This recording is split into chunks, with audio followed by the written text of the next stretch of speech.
Assalamualaikum warahmatullahi wabarakatuh. Mengenal validitas empirik. Video ini akan berisi tentang pengertian validitas empirik, pendekatan dalam melakukan validasi, dan prosedur analisis. Yang pertama, mari kita membahas pengertian tentang validitas empirik. Validitas empirik adalah sejauh mana keakuratan tes atau model atau konstruk yang dapat ditunjukkan melalui eksperimentasi atau pengamatan atau pengukuran yang bersifat sistematis untuk mendukung satu temuan mengenai validitas daripada hanya bersandar pada teori saja. Dari pengertian ini kita mendapatkan 3 kata poin, yaitu eksperimen, pengamatan sistematis, dan tidak hanya bersandar pada teori. Sementara itu ada juga pembagian yang lain mengenai validitas, di mana validitas empirik merupakan salah satu kategori dari kategori yang lain berupa face validity, social validity, dan empirical validity. Di sini validitas empirik memuat yang terkait dengan korelasi dan prediksi. Sementara itu di dalamnya juga memuat structural validity dan functional validity. Ini adalah salah satu pembagian dari sebuah literatur. Sementara itu ada juga pembagian dari literatur yang lain, di mana validitas empirik didefinisikan sebagai korelasi antara alat ukur yang sedang dikembangkan dengan another alat ukur yang bisa menunjukkan satu indikator atau alat konstruk yang sama, sehingga validitas empirik merupakan salah satu cara yang dapat ditempuh dengan mengkorelasikan dengan alat ukur yang lain. Sementara itu validitas empirik juga biasanya dilawankan dengan validitas yang bersifat judgmental atau logis, karena validitas empirik menekankan kepada adanya external objective criteria, sehingga lebih menekankan kepada bukti-bukti secara statistik dan kuantitatif. Tipe validitas empirik. Biasanya validitas dibagi menjadi 3. Yang pertama adalah validitas isi, validitas kriteria, dan validitas konstruk. Sementara itu validitas empirik itu lebih berkaitan dengan validitas kriteria dibanding dengan 2 yang lain. Validitas empirik didasarkan pada suatu skor atau kriteria yang bersifat eksternal, lebih objektif, kemudian terkait dengan keluaran yang diprediksi atau sesuatu yang terkait dengan konsekuensi. Validitas empirik atau kriteria terdiri dari 2 jenis, yaitu validitas konkuren dan validitas prediktif. Validitas konkuren versus validitas prediktif. Jika validitas konkuren menekankan kepada korelasi skor yang dibuat dengan suatu gold standard dan dilakukan pada satu waktu yang bersamaan, misalkan ini jam yang pertama, ini jam yang kedua, maka validitas prediktif memiliki keunikan yang lain, yaitu korelasi skor tes yang dibuat dengan suatu keluaran atau outcome, sehingga pemberian pengukuran dilakukan 2 kali, yaitu di waktu yang pertama dan di waktu yang kedua. Misalnya kita hendak menguji validitas prediktif alat tes yang kita buat. Di sini misalkan tes A untuk keperluan seleksi kerja. Kemudian kita prediksikan dengan performansi kerja kira-kira 6 bulan atau 1 tahun kemudian. Dan setiap tes bisa memiliki prediksi yang berbeda-beda tergantung dari fungsinya, karena ada suatu tes kepribadian dipakai untuk memprediksi penilaian kerja. Ada juga mungkin tes kepribadian bisa juga dipakai untuk menilai, memprediksi kepuasan kerja, kemudian konsistensi kerja, atau misalkan menurunnya dropout dan sebagainya. Sehingga satu tes yang sama, misalkan tes A, bisa memiliki fungsi-fungsi yang berbeda. Manakah fungsi yang terbaik ditunjukkan dengan daya prediksi yang paling tinggi yang dapat dilakukan oleh tes tersebut. Validitas konkuren. Validitas konkuren dilakukan dengan mengkaitkan skor tes yang divalidasi dengan skor yang sudah dari tes yang sudah baku. Baku di sini dapat diartikan menjadi standar, sudah established, sudah populer dan sebagainya. Validitas konkuren ditunjukkan atau direpresentasikan melalui korelasi tes yang kita buat dengan suatu gold standard. Gold standard ini adalah tes-tes yang memenuhi kualifikasi, misalkan sudah sering dipakai, sudah terkalibrasi, terstandar, ternormakan dalam banyak orang, sudah established, populer dan sebagainya. Sehingga jika korelasi dengan gold standard itu tinggi, katakanlah di atas 0,3, maka kita sudah memenuhi validitas secara konkuren. Buku Mental Measurement Yearbook banyak dipakai sebagai gold standard untuk pengukuran-pengukuran yang dilakukan.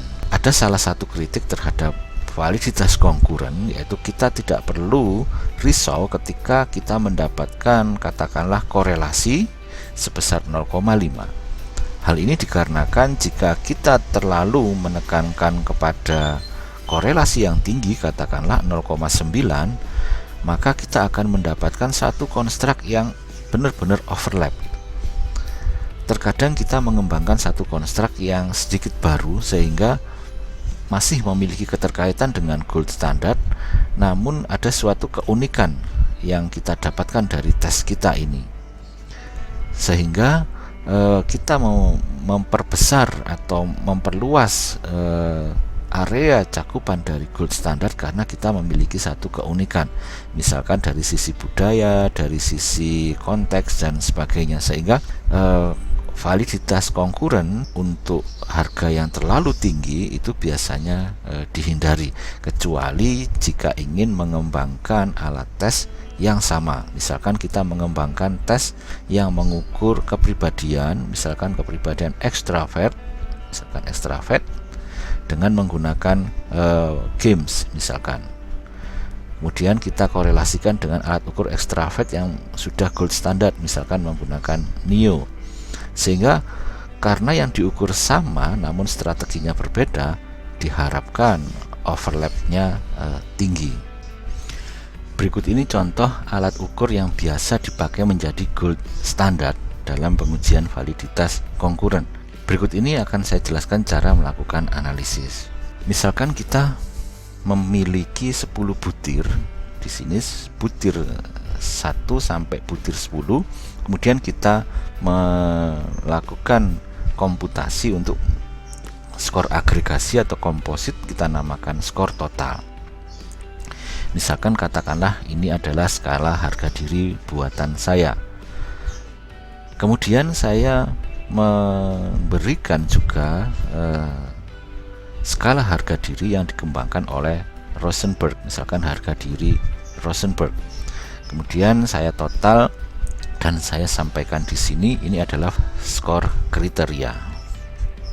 Sehingga kita dapatkan 3 komponen, ada komponen butir, ada komponen skor total dari butir ini, kemudian ada skor total dari dari kriteria. Dalam hal ini didapatkan dari Rosenberg self esteem yang menjadi acuan untuk standarisasi alat ukur yang saya kembangkan. Kemudian saya melakukan uji korelasi antara skor total dan skor kriteria. Kemudian saya dapatkan di sini korelasinya 0,956. Artinya skala yang saya buat memiliki korelasi yang sangat tinggi dengan harga diri yang dikembangkan oleh Rosenberg, sehingga dapat dikatakan alat ukur saya valid.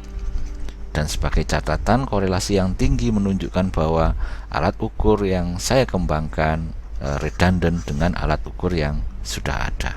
Ini dinamakan dengan validitas kriteria di level tes. Namun kita juga bisa menguji validitas di level butir atau validitas butir. Caranya adalah mengkorelasikan kriteria dengan semua butir. Ingat, di sini sekarang kita tidak lagi menggunakan skor total, namun menggunakan skor kriteria. Berikut ini korelasinya.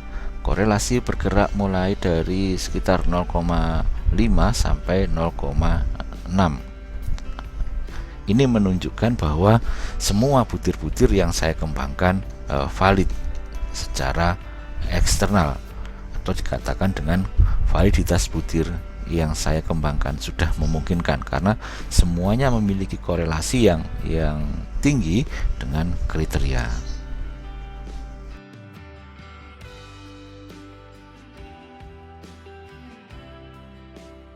Sebagai catatan, korelasi item total bukanlah validitas butir. Banyak berkembang di Google ketika kita mengklik validitas butir dengan SPSS, semuanya menjelaskan cara yang salah menurut kaidah psikometrika. Mereka melakukan uji validitas dengan menggunakan tema reliabilitas. Kemudian didapatkan korelasi item total atau korelasi item total terkoreksi jika biasanya dipakai dalam analisis ini. Mereka mengatakan ini adalah validitas butir, padahal sesungguhnya ini adalah korelasi butir dengan skor total. Sehingga dapat dikatakan prosedur seperti ini adalah salah, karena ini adalah bagian dari reliabilitas, bukan validitas. Ada juga yang melakukan korelasi antara butir dengan skor total, kemudian dilihat signifikansinya. Jika signifikansinya di bawah 0,05 dapat dikatakan valid. Ini juga prosedur yang salah. Validitas adalah korelasi dengan eksternal, sementara ini adalah korelasi dengan internal, dengan dirinya sendiri yang secara utuh, dalam hal ini diwakili oleh skor total. Ini juga salah karena didapatkan dari RPBIS dan R-tabel yang didapatkan dari korelasi dengan skor total. Terkadang validitas konkuren dipakai untuk pengembangan alat ukur dengan teknik pengukuran yang berbeda, sehingga teknik tersebut dapat dipakai untuk mengukurnya. Sebagai contoh, selama ini alat tes yang baku dilakukan dengan multiple choice. Kemudian saya mengembangkan tes baru yang saya kembangkan dengan IC, namun yang diukur adalah sama. Kemudian saya korelasikan. Di sini didapatkan korelasi antara gold standard, dalam hal ini skor yang bersifat multiple choice, dengan tes yang saya buat, semuanya bagus. Ini juga bisa dilakukan untuk menguji validitas konkuren dalam perspektif empirical validity atau validitas empirik. Validitas prediktif.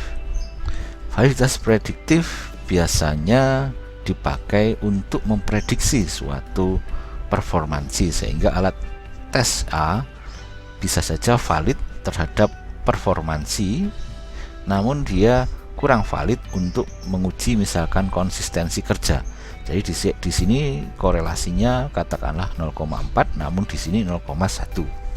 Sehingga tes A ini dapat dikatakan memiliki validitas prediktif yang memuaskan terhadap performansi kerja, namun memiliki validitas yang rendah terkait dengan konsistensi kerja. Jadi validitas prediktif tergantung dari fungsinya, karena tes bisa difungsikan menjadi berbagai macam keperluan. Semoga bermanfaat. Assalamualaikum warahmatullahi wabarakatuh.